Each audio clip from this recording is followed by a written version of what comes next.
Circular circular circular দক্ষিণ Korean circular. হ্যাঁ, আপনি ঠিকই শুনতেছেন। অবশেষে 2024 সালে দক্ষিণ কোরিয়ান সার্কুলার ঘোষণা করেছে বৈসেল।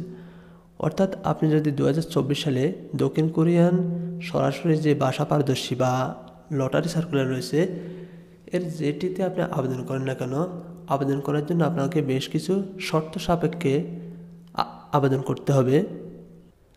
এখন কি কি যোগ্যতা বা শর্ত মেনে আপনাকে আবেদন করতে হবে, আজকের এই ভিডিওতে আমরা মূলত এটি নিয়ে আলোচনা করার চেষ্টা করব। আসসালামু আলাইকুম, হ্যালো ভিউয়ার্স, আপনারা সকলে কেমন আছেন? আশা করি ভালো। ভিডিওটি আপনারা সরাসরি দেখছেন জাফর সানি ইউটিউব চ্যানেল ও ফেসবুক পেজ থেকে। তো চলুন কথা না বাড়িয়ে আমরা মূল আলোচনায় চলে যাই। সুপ্রিয় দর্শক, এখানে 2024 সালে দক্ষিণ কোরিয়া যে সার্কুলার ঘোষণা করেছে, এর মধ্যে বৈসেল এটি বাংলাদেশের পক্ষে প্রকাশ করেছে এবং বাংলাদেশ সরকারের প্রবাসী কল্যাণ ও বৈদেশিক কর্মসংস্থান মন্ত্রণালয়ের অধীনস্থ বৈসেল নামক যে প্রতিষ্ঠানটি রয়েছে, দক্ষিণ কোরিয়াতে শ্রমিক প্রেরণের যে প্রক্রিয়াটা, এটা পুরো বিষয়টা তত্ত্বাবধান করে বৈসেল। অর্থাৎ এখানে কোনো দালাল বা কোনো থার্ড পার্টির হস্তক্ষেপ নেই।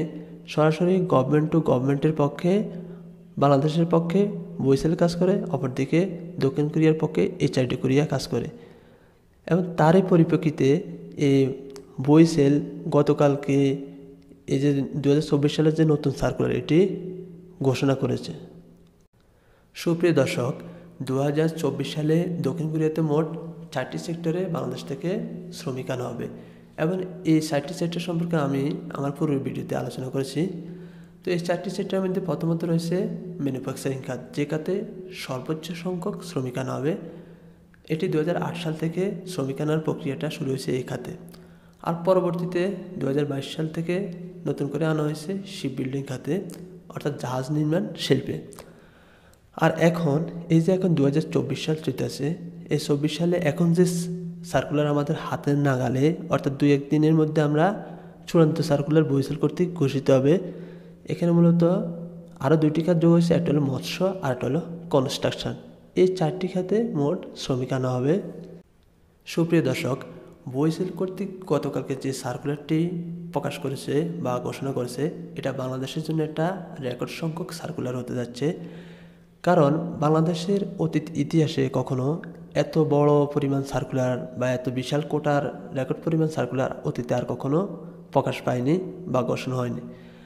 অতএব আপনারা যারা দক্ষিণ কোরিয়ার এই সার্কুলারের অপেক্ষা আছেন এবং ইউবিটি পরীক্ষা অংশগ্রহণের জন্য আবেদনের অপেক্ষা আছেন, আপনাদের জন্য দারুণ সুযোগ এসেছে। তো আপনারা প্রায় অধিকাংশই আবেদন করার সুযোগ পাচ্ছেন।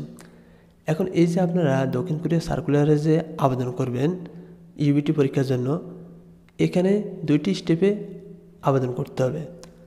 প্রথমত, এটা হচ্ছে সরাসরি ভাষা পারদর্শিতার সার্কুলার, আর একটা হচ্ছে লটারি সার্কুলার। এখন এই যে ভাষা পারদর্শী, এখানে কারা আবেদন করবেন? যাদের মূলত ভাষা জানা আছে, ভাষার উপর পূর্ণ চর্চা আছে এবং মোটামুটি ভাষা জানেন, তারা এই ভাষা পারদর্শীতে আবেদন করবেন। আর অপরদিকে যারা নতুন আছেন, একদম নতুন, ভাষা জানেন না, তারা মূলত লটারি সার্কুলারে আবেদন করবেন। কী জন্য আপনারা লটারি সার্কুলারে আবেদন করবেন নতুনরা? এর মূলত প্রধান কারণ হচ্ছে ভাষা পারদর্শীদের পরীক্ষাটা প্রথমে শুরু হয়ে যাবে। অর্থাৎ এটা মূলত আবেদন করার পরে প্রায় 1-1.5 মাস পর থেকে শুরু হয়ে যাবে। আর এদের পরীক্ষা শেষ হলে পরে লটারিতে যাদের নাম আসছে, লটারি সার্কুলারের তাদের পরীক্ষা শুরু হবে। অর্থাৎ তাদের পরীক্ষা মতো 3-4-5 মাস পর থেকে শুরু হয়। তাহলে এখন আপনি যারা নতুন আছেন, তারা যদি ভাষা পারদর্শীতে আবেদন করেন, আপনারা মূলত পরীক্ষা অতটা ভালো করতে পারবেন না। এখন আপনারা যারা নতুন আছেন, তারা মূলত যদি ভাষা পারদর্শীতে আবেদন করেন আবেগের বশে বা শখের বশে, তাহলে আপনারা 1 মাস পরে যদি আপনার পরীক্ষা সিরিয়াল পড়ে যায় বা পরীক্ষার ডেট পড়ে, তাহলে আপনি কিন্তু অতটা ভালো করতে পারবেন না। কারণ এই জন্য আপনাকে লটারিটা আবেদন করাটা বেটার। তাহলে আপনি অন্তত 5-6 মাস সময় পাবেন বা 4-5 মাস সময় পাইলে আপনি ভাষাটা আয়ত্ত করার সুযোগ পাবেন। সুপ্রিয় দর্শক, এখন এই যে দক্ষিণ কোরিয়ার যে আবেদনের 2টি স্টেপ রয়েছে, একটা হচ্ছে সরাসরি ভাষা পারদর্শিতা, একটা হচ্ছে লটারি। এই 2টি স্টেপের জন্য কোন স্টেপের জন্য কত সংখ্যক লোকের সার্কুলার দেওয়া হয়েছে, এমনকি যে 4টি সেক্টরে লোক আনা হবে বা 4টি সেক্টরের লোক যে আবেদন করবে, তো কোন সেক্টরের জন্য কতজন লোক বরাদ্দ করা হয়েছে, এই সকল বিষয় নিয়ে আমরা ভিডিওর শেষের দিকে আলোচনা করব। তবে আমরা এখন শুরুতে আলোচনা করব এই যে মূলত গতকালকে যে বইসেল কর্তৃক আবেদনের জন্য কী কী যোগ্যতা বা শর্তাবলী থাকলে আপনি আবেদন করতে পারবেন বা কী কী না থাকলে আবেদন করতে পারবেন না, এই সকল বিষয় নিয়ে আমরা এখন সংক্ষেপে আলোচনা করব, তাহলে আপনারা পূর্ণ ধারণা পেয়ে যাবেন। সুপ্রিয় দর্শক, বইসেল কর্তৃক গতকালকে যে সার্কুলারটি ঘোষণা করেছে, এখানে ইউবিটি পরীক্ষা অংশগ্রহণ করার জন্য আপনাদেরকে প্রাথমিকভাবে অনলাইন নিবন্ধনটা করতে হবে। এই অনলাইন নিবন্ধনের জন্য কি কি যোগ্যতা লাগবে বা কী কী শর্তাবলী তারা ঘোষণা করেছে, আমরা এখন সেগুলো নিয়ে আলোচনা করব। বইসেল এখানে মোট 14টা শর্ত উল্লেখ করেছে। এই 14টি শর্ত যদি আপনার থাকে তাহলে আপনি এই দক্ষিণ কোরিয়ার প্রাথমিক অনলাইন নিবন্ধনটা করতে পারবেন, আর যদি যাদের না থাকে তারা করতে পারবেন না। তো আমরা একে একে সেগুলো নিয়ে আলোচনা করছি। এখানে প্রথমত তারা চেয়েছে শিক্ষাগত যোগ্যতা, অর্থাৎ আপনি যদি এসএসসি পাস হয়ে থাকেন বা এসএসসি পাস করেছেন এমন ব্যক্তি, অথবা আপনার সার্টিফিকেট এখন সাথে নেই কিন্তু মার্কশিট আছে, এক্ষেত্রে আপনি আবেদন করতে পারবেন। অর্থাৎ এসএসসি পাস হলে আপনি আবেদন করতে পারবেন। এখন অনেকে বলতে পারে যে আমি মাস্টার্স করেছি বা অনার্স করেছি, ওগুলো ম্যাটার করে না। মূলত বইসেল এখানে চাচ্ছে যে যারা দক্ষিণ কোরিয়াতে এই সেক্টরে আসবে ন্যূনতম এসএসসি পাস করে আসতে হবে, এটাই বইসেল নিশ্চিত হতে চেয়েছে। দ্বিতীয়ত রয়েছে আপনার কোরিয়ান ভাষা পড়া লেখা বা বোঝার পারদর্শিতা থাকতে হবে। অর্থাৎ আপনারা যারা এখন সরাসরি ভাষা পারদর্শীতে সার্কুলারে আবেদন করবেন, আপনাদের তো অবশ্যই কোরিয়ান ভাষা জানা আছে, আর যারা নতুন তারা লটারিতে আবেদন করবেন। এটা হচ্ছে মূলত বিষয়। তৃতীয়ত হচ্ছে আপনার বয়স যদি 18 থেকে 39-এর মধ্যে হয়ে থাকে তাহলে আপনি আবেদন করতে পারবেন। আমি আবার বলছি, আপনার বয়স যদি 18 থেকে 39-এর মধ্যে থাকে তাহলে আপনি আবেদন করতে পারবেন। চতুর্থত আপনার একটা পাসপোর্ট থাকতে হবে। সেই পাসপোর্টের মেয়াদ এই যে ফেব্রুয়ারি যে এখন 19 তারিখ, এই 19 তারিখ পর্যন্ত মেয়াদ থাকতে হবে। আমি আবার বলছি, এই যে এখন ফেব্রুয়ারি মাস চলে, ফেব্রুয়ারির 19 তারিখ পর্যন্ত পাসপোর্টের মেয়াদ থাকতে হবে। আর সেটা এমআরপি হোক বা ই পাসপোর্ট হোক, যেটা হোক আপনি আবেদন করতে পারবেন। তবে যেহেতু 19 তারিখ তারা উল্লেখ করে দিয়েছে, 19 তারিখের আগে আমরা সার্কুলারটা পেয়ে যাব। অর্থাৎ বইসেল কর্তৃক আগামী 2-1 দিনের মধ্যে হয়তো চূড়ান্ত রূপে সার্কুলারটা প্রকাশ করবে। আরও মজার একটি বিষয় হচ্ছে, এইচআরডি কোরিয়ার ওয়েবসাইটে আজকে প্রকাশিত হয়েছে, এই যে 19 তারিখ উল্লেখ আছে, এই 19 তারিখ থেকে মূলত আবেদন প্রক্রিয়াটা শুরু হওয়ার কথা আছে।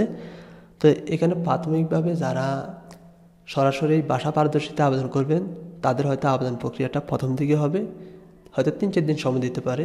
এর পরবর্তীতে যারা লটারিতে আবেদন করবে তাদেরটা এরপরে আবেদন প্রক্রিয়াটা শুরু হবে। এরপর পঞ্চমত আসি পাসপোর্ট বা জাতীয় পরিচয়পত্র। এখানে একটা জিনিস গভীরভাবে লক্ষ্য করুন, অর্থাৎ আপনার যে পাসপোর্ট আছে এবং ভোটার আইডি কার্ড রয়েছে এবং সাথে আমি স্কুল সার্টিফিকেটের কথা বলছি, এইগুলোতে হুবহুব আপনার নিজের নাম এবং জন্ম তারিখের মিল থাকতে হবে। আমি আবার বলছি, আপনার পাসপোর্টের সঙ্গে যে আপনার এনআইডি কার্ড আছে বা ভোটার আইডি কার্ড আছে এবং স্কুল সার্টিফিকেট আছে, এগুলোর সবগুলোর সাথে আপনার নিজের নাম এবং জন্ম তারিখের হুবহুব মিল থাকতে হবে। এক্ষেত্রে কোনো গরমিল চলবে না।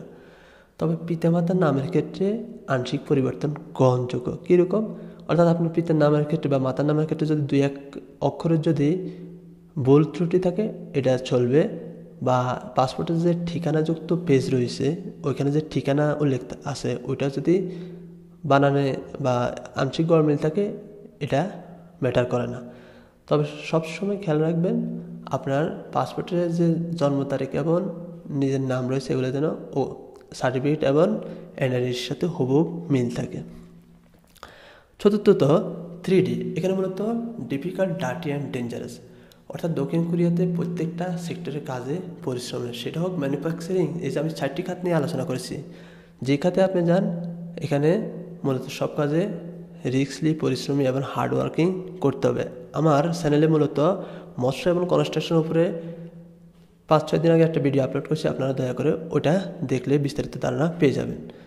তো এখানে মূলত দক্ষিণ কোরিয়াতে কাজগুলো মূলত মেশিনারি বিভিন্ন যন্ত্রপাতির মধ্যে করা হয়ে থাকে। তো আপনি যে পোশাকটা পরিধান করে যাবেন একবার ডিলিট করলে ওই পোশাকটা পরবর্তীতে আর পরা যায় না। তো এইটাই হচ্ছে মূলত এখানে 3D ডিফিকাল্ট বা ময়লা আবর্জনা তৈলাক্ত জিনিসের মধ্যে কাজ করার মন মানসিকতা থাকতে হবে। 7 নম্বর স্টেপে আমরা আসি। সুপ্রিয় দর্শক, এখানে গভীরভাবে মনোযোগ দেন। এখানে মূলত যে 6টি সেক্টর আমি কথা বলছি, উৎপাদন, এরপর জাহাজ নির্মাণ শিল্প, মৎস্য এবং কনস্ট্রাকশন। এখানে বিশেষ করে মৎস্য এবং জাহাজ নির্মাণের উপরে যে 2টা সেক্টর, এখানে বলা হয়েছে সমুদ্র উপকূলবর্তী বা সমুদ্রের তীরবর্তীতে এই কাজগুলা করা হয়ে থাকে। তো এইসব ক্ষেত্রে তারা বাস্তব অভিজ্ঞতা চেয়েছে। এখানে বাংলাদেশের প্রেক্ষাপটে এই সকল কাজে কারো বাস্তব অভিজ্ঞতা আছে কি না আমার জানা নেই, কিন্তু এটা তেমন একটা কোনো সমস্যা হবে না। আপনারা এটা নিয়ে কোনো ঘাবড়ানোর প্রয়োজন নেই। অর্থাৎ আবেদনের ক্ষেত্রে বা পরবর্তীতে ধাপে এক্ষেত্রে কোনো সমস্যা হবে না, কারণ এখানে কোনো তারা বলছে যে বাস্তব অভিজ্ঞতার বিষয়টা উল্লেখ করছে, কিন্তু এখানে কোনো বাস্তব অভিজ্ঞতার সার্টিফিকেট বা সনদপত্র দাখিলের কথা বলে নাই। তো এক্ষেত্রে এটা নিয়ে কোনো টেনশনের প্রয়োজন নেই। 8 নম্বর যে স্টেপটা রয়েছে এটা হলো কালার ব্লাইন্ডনেস। অর্থাৎ এই কালার ব্লাইন্ডনেসের বিষয়টা অনেকে বুঝতে পারে না।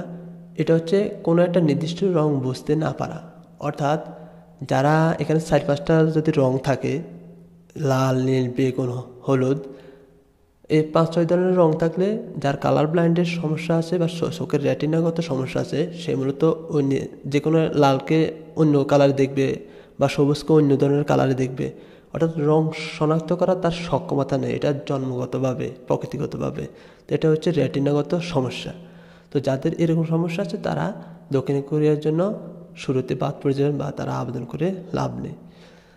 এরপরে আসে পোশাক পরিচ্ছদ বা আচার আচরণে কথাবার্তা মার্জিত হতে হবে। অর্থাৎ বয়েসেল চাচ্ছে যে এখন তো সবাই মানে সর্বনিম্ন এসএসসি পাশের বিষয়টা বরাদ্দ করে দেওয়া হয়েছে আবেদনের জন্য। তো এখানে যারাই দক্ষিণ কোরিয়াতে আসবেন আপনারা সবাই এসএসসি পাস বা উত্তীর্ণ লোকজন আসবেন। তো এক্ষেত্রে এবং যে কোম্পানিতে কাজ করবেন বা ওইখানে যে কোরিয়ান যে সংস্কৃতি বা লোকজনের সাথে যাতে কথাবার্তা চালচলন আপনার আচার আচরণ যাতে মার্জিত বা রুচিশীল হয়, যাতে দেশে কোনো বদনাম না হয়, এই বিষয়গুলা নিশ্চিত করতে চাইছে বয়েসেল। এরপর হচ্ছে কি 10 নম্বর যে স্টেপ রয়েছে এখানে হচ্ছে মাদকাসক্ত বা সিভিলিস্ট শনাক্তকারী ব্যক্তিগণ অচিকলে বিবেচিত হবে। অর্থাৎ আপনি যদি মাদকাসক্ত হন বা মাদক আসক্ত হয়ে থাকেন, এ ধরনের কোনো ড্রাগ গ্রহণ করেন, তো এক্ষেত্রে আপনি পরবর্তীতে যখন চূড়ান্ত মেডিকেল হবে বা কোরিয়াতে যাওয়া আসার পর অনেকে বাদ পড়ে এরপর দেশে ফেরত গিয়েছে। তো মূলত তারা এই সকল বিষয়ে যারা আবেদন করবেন এই সকল বিষয়ে সতর্ক থাকবেন। এর ফৌজদারি অপরাধে যদি আপনি জড়িত না হন তাহলে আপনি আবেদন করতে পারবেন। আর যদি আপনার নামে কোনো ফৌজদারি মামলা হয়ে থাকে, অর্থাৎ পূর্বে ছিল মামলা কিন্তু বর্তমানে নিষ্পত্তি অবস্থা আছে, এক্ষেত্রে আপনি আবেদন করতে পারবেন। আর যাদের চলমান আছে তারা আবেদন করতে পারবে না। এরপর দক্ষিণ কোরিয়াতে অবৈধ অবস্থানকারীগণ অযোগ্য বলে বিবেচিত হবে। অর্থাৎ যারা দক্ষিণ কোরিয়াতে যে মেয়াদ 4 বছর 10 মাস, এই মেয়াদের অতিরিক্ত সময় একদিনে যদি বেশি থাকে তাহলে সেই দক্ষিণ কোরিয়াতে দেশে যাওয়ার পর দক্ষিণ কোরিয়াতে আর আসতে পারবে না। এরপর হচ্ছে E9 বা E10 বিষয়ে কোরিয়াতে 5 বছরের বেশি অবস্থান করলে ওইটা প্রায় সেমে। অর্থাৎ আপনি যদি 5 বছর মেয়াদ থাকে, এর অতিরিক্ত টাইম যদি দক্ষিণ কোরিয়াতে অতিরিক্ত আগে ছিলেন, এখন এখানে আপনি আসলে অযোগ্য বলে বিবেচিত হবেন। সুপ্রিয় দর্শক, এখানে এই যে এখন আমি 14টি ধাপ নিয়ে আলোচনা করলাম বা বিস্তারিত আপনাদেরকে ধারণা দিয়েছি, আশা করছি আপনারা অনেক ভালো ধারণা পেয়েছেন এবং যাদের এই ধাপগুলো পূর্ণ করার সক্ষমতা রয়েছে তারা আবেদন করতে পারবেন নীতিতে, এক্ষেত্রে কোনো সমস্যা হবে না। সুপ্রিয় দর্শক, ভিডিওর মাঝখান দিয়ে আমি আপনাদেরকে বলেছিলাম যে এবছর রেকর্ড সংখ্যক বা রেকর্ড পরিমাণ লোক যে ইউবিটি পরীক্ষার জন্য উত্তীর্ণ করা হবে বা টিকানো হবে, যে কোটা রয়েছে সে কী পরিমাণ কোটা, এখন আমি আপনাদেরকে সেই বিষয়টা ক্লিয়ার করে দিচ্ছি। এখানে HID কোরিয়ার চাহিদা মোতাবেক 43,052 জন প্রার্থীকে উত্তীর্ণ করা হবে। আমি আবার বলছি 43,052 জন প্রার্থীকে উত্তীর্ণ করা হবে, অর্থাৎ একটা হিউজ পরিমাণ প্রার্থী উত্তীর্ণ করা হবে। অর্থাৎ যারাই আবেদন করবেন অধিকাংশরাই সুযোগ পেয়ে যাবেন। তো এই যে আবেদনটা করবেন, এই আবেদন এখানে 2টি স্টেপ রয়েছে বা 2টি ধাপ রয়েছে। এই 2টি ধাপে আবেদন প্রক্রিয়াটা গ্রহণ করা হবে। প্রথমত যেটা সরাসরি ভাষা পারদর্শী, তাদের জন্য কোটা বরাদ্দ করা হয়েছে 30,652 জন। আমি আবার বলছি, ভাষা পারদর্শীদের জন্য 30,652 জনকে উত্তীর্ণ করা হবে। এর জন্য সর্বোচ্চ সংখ্যক যেটা বলেছি ম্যানুফ্যাকচারিং খাতে বরাদ্দ করা হবে, অর্থাৎ উৎপাদন শিল্পের জন্য হচ্ছে 17,460 জন, উৎপাদন শিল্পের জন্য 17,460 জন। দ্বিতীয়ত রয়েছে মৎস্য শিল্পের জন্য রয়েছে 7,760, আর কনস্ট্রাকশনের জন্য রয়েছে 4,268। অপরদিকে সর্বশেষ যেটি জাহাজ নির্মাণ শিল্পের জন্য রয়েছে 1,164 জন।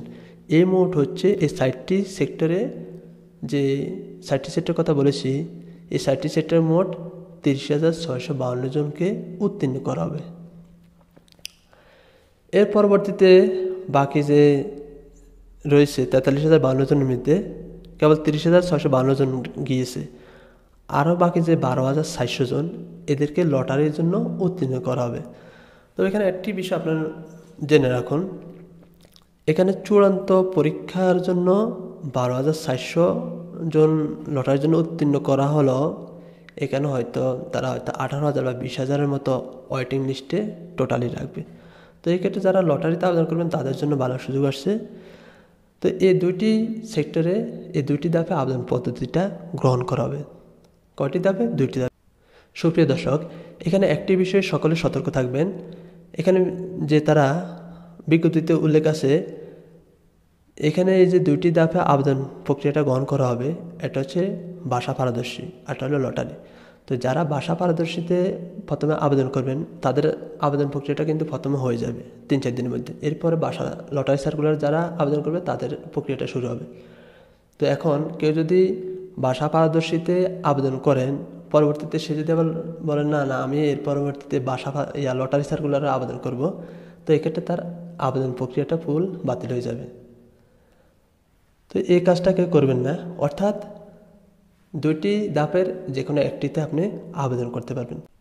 সুপ্রিয় দর্শক, আশা করছি এই ভিডিও থেকে আপনারা বিস্তারিত ধারণা পেয়েছেন এবং আশা করছি এই 2-1 দিনের মধ্যে শীঘ্রই বৈশ্বিক কর্তৃক সার্কুলারটা পূর্ণরূপে প্রকাশ পাবে এবং প্রকাশ পাওয়ার পরে আমরা আবার পুনরায় আপনাদেরকে জানিয়ে দেওয়ার চেষ্টা করব। তো সেই পর্যন্ত সকলে ভালো থাকুন, সুস্থ থাকুন, আল্লাহ হাফেজ।